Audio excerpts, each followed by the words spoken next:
have we detected the signs of potential life on Venus? Venus? Really? Venus? Once upon a time, Venus was thought to be the twin of planet Earth. They were very similar in size, but recently the focus has been more on planet Mars in our search for life. So when astronomers and scientists talk about life in the universe, what do they really mean? What does life out there constitute that we get excited about? So we might like to think that we are going to run into creatures looking like this, but astronomers and scientists get absolutely excited if they just detected certain molecules. And on Mars, and where research is going on right here in Trinidad at the mud volcanoes and at the pitch lake in trying to understand life, there has been detection of methane, so 1 carbon and 4 hydrogen atoms.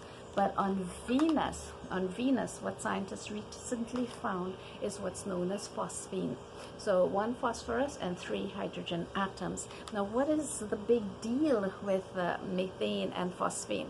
Well, they are both byproducts of respiration of microbial life. Now, there could be geochemical processes and other processes perhaps we don't even understand that could be producing it, but we do know that they are byproducts of metabolism at the microbial level. So that's why all this excitement about finding life on Venus.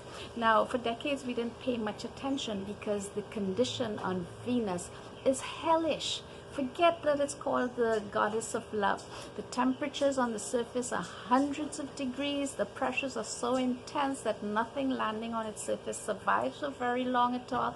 And the clouds, don't talk about the clouds. It's carbon dioxide and sulfuric acid.